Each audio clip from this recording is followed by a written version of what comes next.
नमस्कार विद्यार्थी मित्रांनो, इयत्ता 10वीच्या सर्व विद्यार्थ्यांना 2024 मधील जी ही तुमची सध्याची बोर्डची परीक्षा आहे त्यासाठी तुम्हाला खूप खूप शुभेच्छा। तर काहीच दिवसांमध्ये आता इंग्लिश विषयाचा तुमचा पेपर आहे आणि त्यामध्ये पहा तुम्हाला सीन पॅसेज आणि अनसीन पॅसेज असे दोन्ही प्रकारचे पॅसेजेस असतात। सीन पॅसेजेस हे तुम्हाला वर्गामध्ये शिकवलेलं असतं, तुम्ही ते स्टडी केलेलं असतं, पण अनसीन पॅसेज जे असतात ना ते मोस्टली तुम्ही सहसा वाचलेले नसतात किंवा हे जे अनसीन पॅसेज असतात हे तुमच्यासाठी नवीन असतात कारण हे टेक्स्ट बुक मध्ये नसतात। तर हा जो अनसीन पॅसेजचा क्वेश्चन आहे तो क्वेश्चन असतो क्वेश्चन फॉर ए आणि यामध्ये तुम्हाला एक पॅसेज दिलेला असतो, तो अनसीन असतो, म्हणजे तुमच्या टेक्स्ट बुक मधील तो पॅसेज नसतो। आता हा passage A1 A2 A3 A4 A5 असे 2-2 मार्क्सच्या 5 ऍक्टिव्हिटीज राहतात आणि 10 मार्क्ससाठी हा क्वेश्चन असतो। आणि क्वेश्चन फॉर बी हा समरी रायटिंगचा क्वेश्चन असतो, ज्यामध्ये तुम्हाला question for B summary writing 5 मार्क्ससाठी असते। म्हणजेच काय, तर क्वेश्चन फॉर जो आहे ए आणि बी मिळून हा एकंदर 15 मार्क्ससाठीचा क्वेश्चन असतो तुमच्यासाठी। तर विद्यार्थी मित्रांनो, आजच्या व्हिडिओमध्ये आपण शिकणार आहोत इयत्ता 10वीच्या विद्यार्थ्यांनी अनसीन पॅसेज कसा सोडवायचा आहे किंवा अनसीन पॅसेजचे जे आन्सर्स आहेत ते कसे लिहायचे असतात। पहा, या ठिकाणी जो आपण पॅसेज पाहतोय त्याच पद्धतीचा पॅसेज त्या ठिकाणी सुद्धा परीक्षेमध्ये असणार आहे, फक्त पॅसेज ॲज इट इज तो नसेल तर तो वेगळा असेल, परंतु क्वेश्चनचे आन्सर्स कसे फाइंड आउट करायचे, सर्व ऍक्टिव्हिटीज कशा सॉल्व्ह करायच्या याची एकंदर आयडिया तुम्हाला हा व्हिडिओ पाहिल्यानंतर येणार आहे। तर विद्यार्थी मित्रांनो, काय करायचं, सुरुवातीला अनसीन पॅसेज जो असतो त्याचे सर्व क्वेश्चन्स किंवा ऍक्टिव्हिटीज सुरुवातीला वाचून घ्यायचे। तर पहा, या ठिकाणी दिले A1 fill in the blanks, तर %% of our daily communication is non verbal. त्यानंतर दिले eye contact is another type of communication. त्यानंतर frequent blinking is a sign of the person feeling dash. पुढे आहे वन कॅन रेडिली डिटेक्ट। हे सर्व वाचल्यानंतर activities A1 च्या झाल्यानंतर A2 च्या ऍक्टिव्हिटीज पाहूया। Complete the web, body language is a combination of, तर इथं तुम्हाला 4 कंप्लीट करायचे, तिथं 5-6 बी दिले जाऊ शकतात। A3 आहे फाइंड द अँटोनिम्स ऑफ। आता ह्याचे जे विरोधार्थी शब्द आहेत, अँटोनिम म्हणजे विरोधार्थी शब्द, सिनोनिम म्हणजे समानार्थी शब्द, हे पॅसेज मध्येच तुम्हाला सापडायचे असतात, याचे विरोधार्थी शब्द। डू एज डायरेक्टेड मध्ये तुम्हाला विचारलेले आहे, पहा रेंज ऑफ इमोशन्स, इथं अंडरलाइन पार्ट येईल। Frame a WH question in order to get underline part as an answer. मग हा अंडरलाइन केलेला पार्ट आहे, हे आन्सर येण्यासाठी राहिलेल्या पार्टवर क्वेश्चन तयार करायचा असतो। आणि त्यानंतर तुम्हाला physicians can tell about a patient's wellness, rewrite using able to म्हटलंय। आणि A5 हा पर्सनल रिस्पॉन्स क्वेश्चन असतो, यामध्ये दिलंय non verbal communication plays an important role in our daily life. आणि समरी रायटिंग करा म्हटलंय, read the passage given in question for A, म्हणजे हा दिलेला पॅसेज हा रीड करा म्हटलंय आणि write a summary of it, त्यासाठी सुटेबल टायटल सुद्धा द्यायला सांगितलंय। तर अशा पद्धतीने हा 15 मार्क्ससाठी क्वेश्चन 4 असतो आपल्याला। तर आता आपण सुरुवातीला सर्व क्वेश्चन्स वाचून घेतल्यानंतर काय करायचं, पॅसेज जो आहे तो व्यवस्थित वाचायचा आहे। मग हा पॅसेज वाचत असताना कोणत्या ऍक्टिव्हिटीजचे आन्सर आपल्याला त्यामध्ये कुठे सापडतात त्याला तुम्ही टिक मार्क करून ठेवू शकताय। पहा, अकॉर्डिंग टू सम एक्सपर्ट्स, काही तज्ञांच्या मते, अकॉर्डिंग टू म्हणजे च्या मते, a staggering 93% of our daily communication is non verbal. पहा, वर्बल म्हणजे जे आपण काय बोलतो ते, नॉन वर्बल म्हणजे आपली बॉडी लँग्वेज, हात वारे है ना, किंवा आपल्या चेहऱ्यावरचे हावभाव, ह्या सगळ्या गोष्टी याच्यामध्ये येतात नॉन वर्बल कम्युनिकेशन मध्ये। तर 93% of our daily communication is non verbal म्हटलंय आणि हा आश्चर्यचकित करणारं तज्ञांचं मत आहे। स्टॅगरिंग म्हणजेच काय, धक्कादायक किंवा आश्चर्यचकित करणारं, म्हणजे आपण आपल्या जे शारीरिक एक्सप्रेशन्स आहेत त्याद्वारे 93% आपलं कम्युनिकेशन होत असतं। मग या ठिकाणी जी पहिली ऍक्टिव्हिटी आहे %% of our daily communication is non verbal, तर याचा आन्सर किती लिहिताल तुम्ही, 93% है ना। एखादा व्यक्ती हॅपीनेस आहे, त्यामध्ये सॅडनेस आहे की अँगर आहे हे डिटेक्ट आपण त्याच्या बॉडी लँग्वेजवरून करू शकतो, किंवा चेहऱ्यावरचे जे हावभाव आहेत, फेशियल एक्सप्रेशन्स आहेत, त्यावरून आपण त्याला डिटेक्ट करू शकतो. डिटेक्ट करणे म्हणजे निदर्शनास येणे. तर नॉन व्हर्बल कम्युनिकेशन आहे किंवा फेशियल एक्सप्रेशन जे आहेत त्याद्वारे आपण डिटेक्ट करू शकतो तो व्यक्ती हॅपीनेस म्हणजे त्या आनंदी आहे, दुःखी आहे की रागात आहे ते. तर याच्याशी रिलेटेड कुठे ॲक्टिव्हिटीमध्ये विचारलंय का पहा. तर इथं विचारलेलं आहे वन कॅन रेडिली डिटेक्ट. तर याचं हे आन्सर आहे. काय डिटेक्ट करू शकतो तर हॅपीनेस,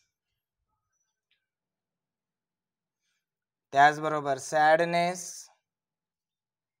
आणि अँगर, हे याचा आन्सर या ठिकाणी. त्यामुळं काय करायचं, पॅसेज वाचायच्या अगोदर कधीही ॲक्टिव्हिटीज किंवा क्वेश्चन्स वाचून घ्यायचे. आय कॉन्टॅक्ट इज, पहा या ठिकाणी आहे eye contact is another type of dash dash. तर eye contact is a type of non verbal communication. तर इथं तुम्ही लिहू शकताल eye contact is of non verbal communication. तर याचा आन्सर या ठिकाणी आपल्याला सापडलेला आहे. which can tell a lot about the other person. The eyes convey a range of emotions. Eyes जे असतात आपले त्यामधून ज्या इमोशन्स व्यक्त होतात त्यामध्ये हॅपीनेस आहे, सॅडनेस आहे, बोरडम आहे. पहा आता या ठिकाणी जर आपण पाहितलं ही जी ॲक्टिव्हिटी आहे बोर्डम, तर बोर्डम हा याचा आन्सर येईल एंटरटेनिंग, मनोरंजक. बोर्डम म्हणजे कंटाळवाणं, तर बोर्डम त्याचा आन्सर येईल. इथं surprise, confidence, even emotional interest, हे सगळं आपण डोळ्यांद्वारे व्यक्त करत असतो. कन्वे करणे म्हणजे इथं व्यक्त करणे, स्पष्ट करणे या अर्थाने. Even emotional interest, staring someone's forehead. Staring म्हणजे एकटेक एखाद्याच्या कपाळाकडे पाहणे, फोरहेड म्हणजे कपाळ. May intimidate the recipient. आता पहा या ठिकाणी रेसिपियंट हा जो शब्द आलेला या ठिकाणी, आता रेसिपियंट म्हणजे काय, प्राप्तकर्ता, बरोबर आहे. रेसिपियंट प्राप्तकर्ता. मग इथं सेंडर म्हणजे पाठवणारा आणि रेसिपियंट म्हणजे काय, प्राप्तकर्ता. तर याचा आन्सर काय येणार आहे, रेसिपियंट येणार आहे. हे आपण लक्षात ठेवायचंय. एंटरटेनिंगचा आन्सर या ठिकाणी येणार आहे विरोधार्थी शब्द बोर्डम. तर तो आपण या ठिकाणी सध्या लिहून ठेवूयात. तुम्ही त्या ठिकाणी खुणा करून नंतर तुम्ही उत्तरपत्रिकेमध्ये व्यवस्थित लिहायचं असतं. ते जिथं आन्सर आहे तिथं तुम्ही टिक करायचं आहे आणि पुन्हा सगळे एकदा वाचून झाल्यानंतर पॅसेज व्यवस्थित आन्सर्स लिहायचे असतात. पहा वर्बलचं साहजिकच आहे, वर्बल आचं अपोजिट शब्द इथं नॉन वर्बल दिलेलाच आहे, कारण हा पॅसेज सगळा नॉन वर्बल कम्युनिकेशनवर आधारित आहे. आता या ठिकाणी हे नॉन वर्बल आहे, तर हे नॉन वर्बल वर्बलचा आन्सर आहे. मग इथं तुम्ही लिहू शकता वर्बल, नॉन वर्बल, हे त्याचा आन्सर इथं लिहिताल, जे की ऑलरेडी या ठिकाणी दिलेलं आहे. Staring at the mouth is sometimes interpreted as sign of lying. एखाद्याच्या चेहऱ्या तुम्ही तोंडाकडे पाहताय तर साहजिकच इंटरप्रिट करणे म्हणजेच काय करणे, अर्थ लावणे. त्याचा अर्थ होतो ते खोटं बोलताय तुम्ही, आहे ना, लाय करताय. And so is looking away. In certain cultures, पहा काही संस्कृतींमध्ये lack of eye contact is taken as a sign of respect. म्हणजे आपण जर नजरेत नजर टाकून पाहत नसो एखाद्याकडं तर काही संस्कृतींमध्ये त्याला आदराचं प्रतीक समजलं जातं, रिस्पेक्ट समजली जाते. जसं आपण एखादा वडीलधारी व्यक्ती आहे आणि आपण त्याच्या नजरेत नजर टाकता आपण नजर झुकवतो तर आपण रिस्पेक्ट करत असतो, त्या पद्धतीनं. If body language is to be define, it is a combination of facial expression, gestures, eye contact, body movements, posture and voice. तर इथं याचा आन्सर आहे पहा, body language is combination of. मग बॉडी लँग्वेज इज कायचं combination आहे, तर इथं पहिला आहे फेशियल एक्सप्रेशन्स. तर तुम्ही या ठिकाणी लिहिताल फेशियल एक्सप्रेशन्स. त्यानंतर जेस्चर्स, इथं लिहिताल जेस्चर्स. त्यानंतर आहे आय कॉन्टॅक्ट, तर या ठिकाणी लिहिताल आय कॉन्टॅक्ट. त्यानंतर बॉडी मुवमेंट्स, या ठिकाणी लिहिताल बॉडी मुवमेंट्स.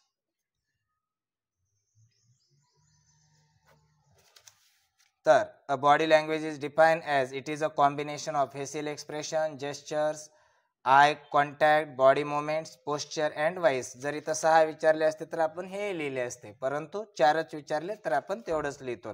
तर हे body language is a combination of, याचं हे आन्सर झालं. पहा, फ्रिक्वेंट ब्लिंकिंग म्हणजे डोळे मिचकावणे is a sign of the person feeling distressed और अनकम्फर्टेबल. तर इथं तुम्हाला क्वेश्चन विचारलेला आहे की frequent blinking is sign of the person feeling, तर त्याचा आन्सर काय इथं मग डिस्ट्रेस्ड और अनकम्फर्टेबल. तर ते आन्सर या ठिकाणी लिहिताल तुम्ही डिस्ट्रेस्ड और अनकम्फर्टेबल, हे आन्सर या ठिकाणी येईल. तिथंच पॅसेजमध्ये हे सर्व आन्सर्स आहेत. मग इथं जे कम्फर्टेबल दिलेलं आहे, कम्फर्टेबलचा अपोजिट शब्द आहे आपल्याला सापडला, तो काय आहे अनकम्फर्टेबल. तो पॅसेजमधून इथं लिहितात जो या ठिकाणी आहे अनकम्फर्टेबल. त्यानंतर डू ॲज डायरेक्टेड. पहा, जर आता the eyes convey a range of emotions, तर रेंज ऑफ इमोशन्स काय थिंग आहे. थिंग असेल तर काय करा, ऑटने क्वेश्चन तयार करा.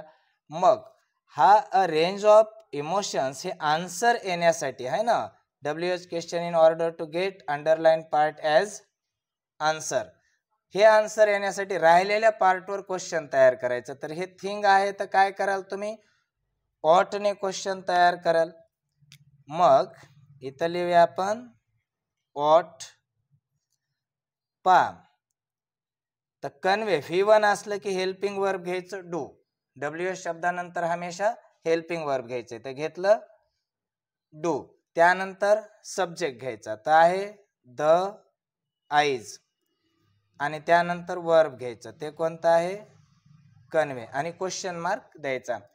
What do the eyes convey, डोळे काय व्यक्त करतात, तर रेंज ऑफ इमोशन्स, हे याचा आन्सर येईल. हा, इथं ठिकाण असतं तर वेअरने क्वेश्चन स्टार्ट केला असता, टाइम रिलेटेड असतं तर वेनने क्वेश्चन सुरू केला असता, मॅनर किंवा रीत विचारलेले आहे तर हाऊने क्वेश्चन तुम्ही स्टार्ट कराल, व्यक्ती अंडरलाईन केलेला आहे तर हुने क्वेश्चन तयार कराल. या पद्धतीने आपण WH क्वेश्चन्स तयार करायचे असतात. आता या ठिकाणी पहा, नंतरचं जे ऍक्टिव्हिटी आहे, physicians can tell about a patient's wellness, rewrite using able to use करा म्हटलंय. काय करायचं पहा, कॅनचं मिनिंग काय असतं, can means am is are able to. कॅनचा अर्थच काय असतो am is are able to. तर काय करायचं, ह्या कॅनच्या जागी am is are able to. तर पहा, एक आय असेल तर एम घेताल, एक वचनी तर इज घेताल, अनेक वचनी तर आर घेताल. मग फिजिशियन्स अनेक आहेत बरोबर आहे, तर काय घेताल आर. मग आन्सर काय होईल, physicians are able to tell about a patient's wellness. मग इथं येईल कॅनच्या जागी आर एबल टू, आणि कॅन काढून टाकायचंय. Physicians are able to tell about a patient's wellness.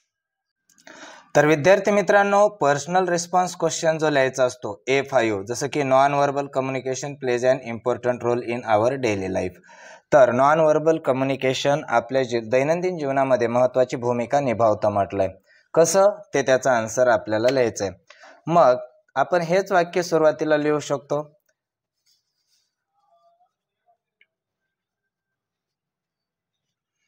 मग तुम्ही लिहू शकता A5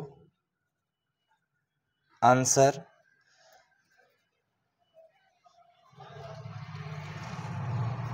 नॉन व्हर्बल कम्युनिकेशन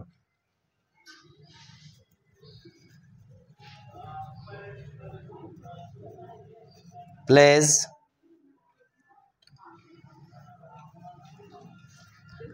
आता इम्पॉर्टंटच्या ऐवजी आपण सिग्निफिकंट हा शब्द यूज करू शकतो. प्लेज अ सिग्निफिकंट हे आय आहे, significant role in our day to day life. अशी छान सुरुवात करू शकता. Non verbal communication plays a significant role in our day to day life. मग आपण म्हणू शकतो we can do meaningful interactions. We can do meaningful interactions म्हणजेच आपण अर्थपूर्ण आंतरक्रिया करू शकतो. थ्रू म्हणजे च्या माध्यमातून, through non verbal communication.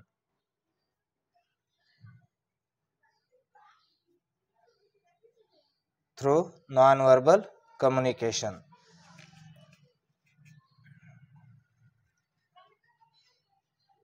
Our facial expressions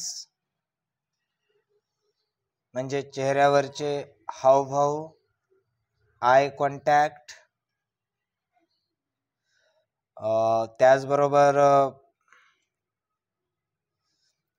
body posture, posture म्हणजे स्थिती शरीराची, आर मीनिंगफुल टूल्स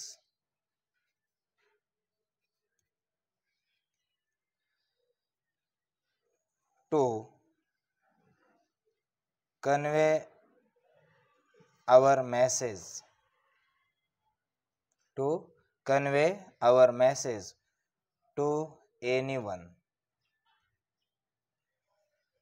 तर या पद्धतीनं नॉन व्हर्बल कम्युनिकेशन जे आहे ते कसं महत्वाचं आहे त्याचा आन्सर लिहू शकता. तर पहा, non verbal communication plays a significant role in our day to day life. We can do meaningful interactions, interactions म्हणजे आंतरक्रिया है ना, through non verbal communication. Our facial expressions जे आहेत, आय कॉन्टॅक्ट आहे, बॉडी पोश्चर आहे, are meaningful tools to convey our message to anyone. म्हणजे आपला जो मेसेज येतो किंवा संदेश येतो कुणालाही कळतं. म्हणजे आपल्याला जे काय म्हणायचंय ते आपल्याला आपल्या चेहऱ्यावरील हावभाव असतील, आय कॉन्टॅक्ट असेल, शरीराची जी स्थिती आहे, जेस्चर आहेत, त्याद्वारे आपण इतरांना आपल्याला काय सांगायचंय ते बॉडी लँग्वेजद्वारे आपण सांगू शकतो. त्याला तर आपण नॉन व्हर्बल कम्युनिकेशन म्हणतो. तर यामध्ये फेशियल एक्सप्रेशन्स आहेत, आय कॉन्टॅक्ट आहे, बॉडी पोश्चर आहे, हे महत्वपूर्ण साधनं आहेत आपल्याला जे काय व्यक्त करायचं आहे आपल्या बॉडी लँग्वेजद्वारे ते व्यक्त करण्यासाठीचं. तर अशा पद्धतीनं आपण याचा आन्सर लिहू शकतो. हा जो पॅसेज आहे हा ॲज इट इज न लिहिता एकंदर या पॅसेजमध्ये काय आहे ते थोडक्यात सांगणं याला तर आपण समरी रायटिंग म्हणतो. तर आपण आता समरी कशी लिहितात हे पाहूया.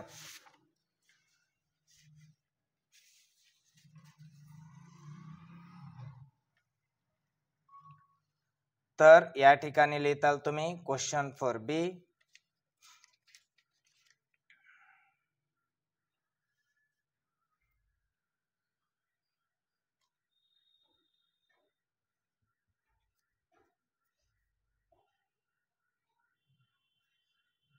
Summary writing. मग इथं लिहिताल आन्सर. आता हा जर पूर्ण पॅसेज पाहितला तर यामध्ये काय आहे, नॉन व्हर्बल कम्युनिकेशन. मग या ठिकाणी तुम्ही तेच लिहिताल. टायटल देऊया आपण non verbal communication.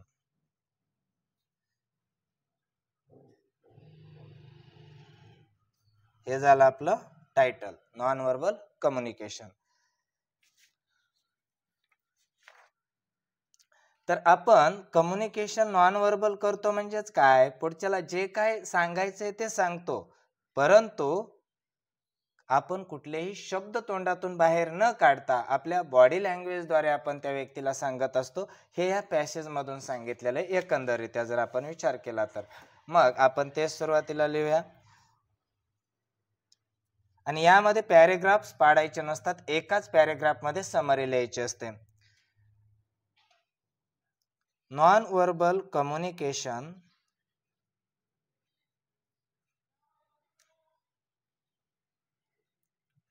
is sending a message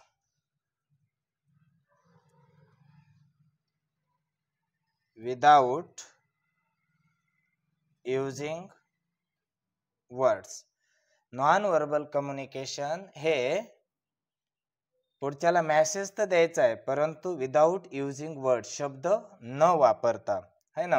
मग यामध्ये काय काय इन्क्लूड आहे म्हटलंय तर फेशियल एक्सप्रेशन्स आहेत, त्याचबरोबर आपण फेशियल एक्सप्रेशन्सद्वारे हॅपीनेस, सॅडनेस, अँगर इत्यादी व्यक्त करू शकतो. एखाद्याच्या चेहऱ्याकडे पाहून डॉक्टर सांगू शकतो की त्याला नेमका काय प्रॉब्लेम आहे.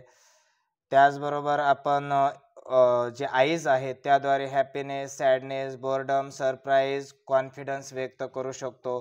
त्याचबरोबर बॉडी लँग्वेज कॉम्बिनेशन असतं, facial expression, gesture, eye contact, body movements, posture, voice आणि frequent blinking is sign of feeling distressed or uncomfortable. जर प्युपिल्स जे आहेत आपले डोळ्याचे ते जर तुम्ही विस्तारित केले तर त्यामधून इंटरेस्ट लक्षात येतो. लिप्स जे असतात त्याद्वारे आपण बॉडी लँग्वेज व्यक्त करू शकतो, जसं की लिप जर ओठ चावत असाल तर त्यामधून काळजी, चिंता वगैरे दिसून येते. जर ओठ तुम्ही टाईट केलेले असतील तर डिसअप्रुव्हल म्हणजेच मंजूर नाही आहे तुम्हाला ते, असं त्यामधून दिसतं. आणि जर वरच्या दिशेनं थोडे ओठ असतील तर त्यामधून हॅपीनेस वगैरे लक्षात येतो. आणि खालच्या दिशेनं ओठ जर तुम्ही टर्न करत असाल तर त्यामधून सॅडनेस दिसून येतो. हे एवढे यामध्ये महत्त्वाचे मुद्दे आहेत. काय तर हे सगळे एकंदर महत्त्वाचे मुद्दे लक्षात घ्यायचे आणि थोडक्यामध्ये समरी आपण लिहायची असते. तर आपण समरी लिहूया. Non verbal communication is sending message without using words. मग इट इन्क्लूड्स म्हणजे समावेश असणे. याच्यामध्ये कशा कशाचा समावेश होतो तर आताच आपण पाहितलं की फेशियल एक्सप्रेशन, त्याचबरोबर आय कॉन्टॅक्ट,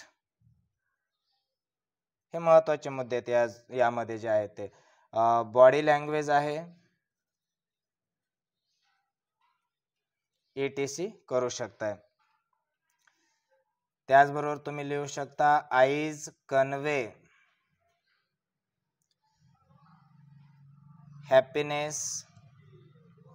आईज कन्वे करू शकतात काय तर पहा, आईज कन्वे हॅपीनेस हे आपण रेंज ऑफ इमोशन्स लिहू नये कारण वाक्यात बदल करायचे. Happiness, sadness, boredom, surprise, confidence इत्यादी. तर आपण लिहूया eyes convey happiness, sadness, boredom, surprise, ETC इत्यादी डोळे व्यक्त करतात. त्याचबरोबर आय कॉन्टॅक्ट जो आहे त्यामधून I contact is a type of non verbal communication.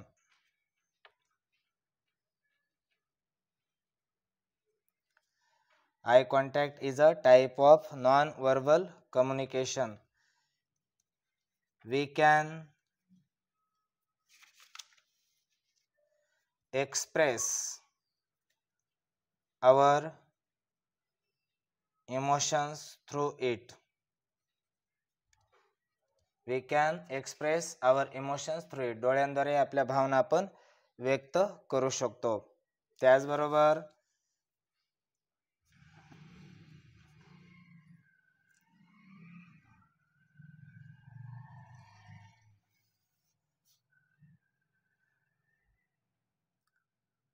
Frequent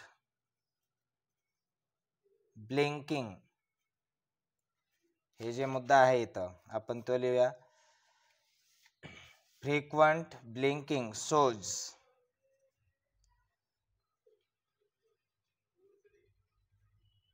distressed or uncomfortable.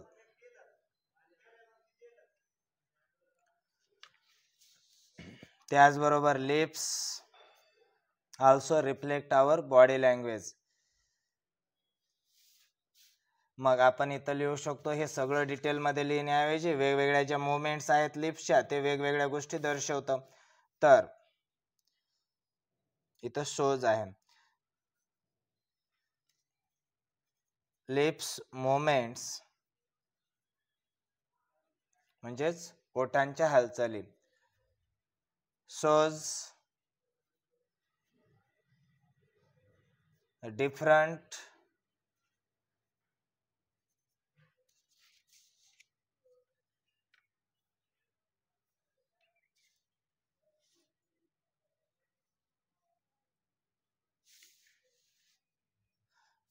lips movements show different body languages. For example, biting of lips indicate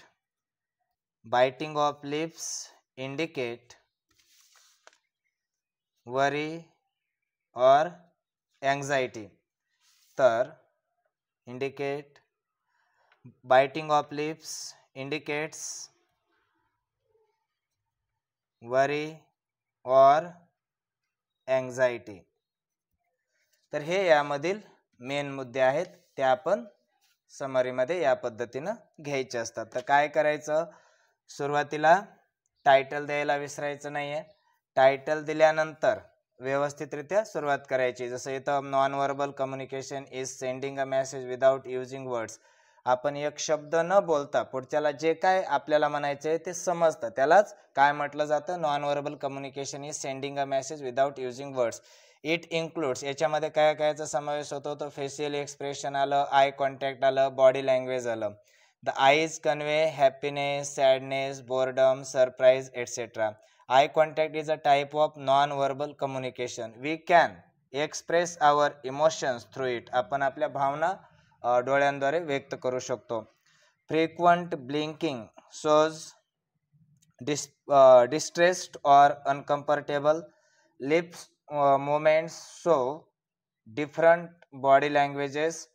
For example, biting of lips indicates worry or anxiety. तर या पद्धतीनं आपण जे तुम्हाला summary लिहायला विचारली तर योग्य टायटल द्यायचं आणि क्वेश्चन फॉर ए मध्ये जो पॅसेज असतो त्याच्यावर आधारित समरी तुम्हाला क्वेश्चन फॉर बी मध्ये लिहायची असते. तर छानपैकी विद्यार्थी मित्रांनो तयारी करा. तुम्हाला जर कुठला क्वेश्चन असेल तर कॉमेंट करा. धन्यवाद विद्यार्थी मित्रांनो.